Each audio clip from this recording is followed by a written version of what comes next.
60 secondes, expat. Sur la radio des Français dans le monde. Avec Éric Gendry. Bonjour à tous. À quelques mois maintenant des élections européennes qui se tiendront, je vous le rappelle, le dimanche 9 juin, le mot revient en boucle dans la bouche de tous les principaux dirigeants européens, l'immigration.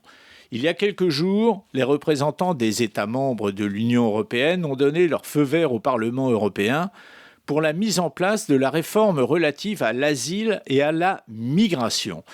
Alors pour schématiser, disons que grosso modo, cette mesure vise à établir une uniformité dans la manière dont sont traités les demandeurs d'asile. L'occasion de donner un coup de projecteur sur l'assouplissement déjà initié par plusieurs pays dans le but de pouvoir accueillir des travailleurs qualifiés et donner ainsi de la vigueur à leur économie. Eh bien c'est la Finlande qui s'illustre en premier avec deux mesures. Procédure accélérée, réduite à 14 jours pour la délivrance d'un accord.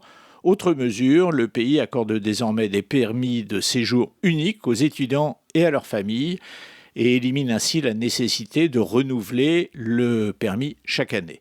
Bon point également au Danemark qui a identifié 2 catégories de postes nécessitant des travailleurs qualifiés et a publié aussi des listes positives correspondantes. En fait, chacun y va de son idée. Petit florilège de ces mesures, rapidement. Dès l'obtention de leur diplôme, et non pas 3 ans plus tard, comme c'était le cas, des étudiants étrangers pourront chercher du travail en Espagne. Augmentation en Italie du quota annuel de permis du travail. Création d'un visa de 6 mois au Portugal pour faciliter la mobilité des travailleurs internationaux. Plus d'infos et plus de podcasts, rendez-vous maintenant sur françaisdanslemonde.fr.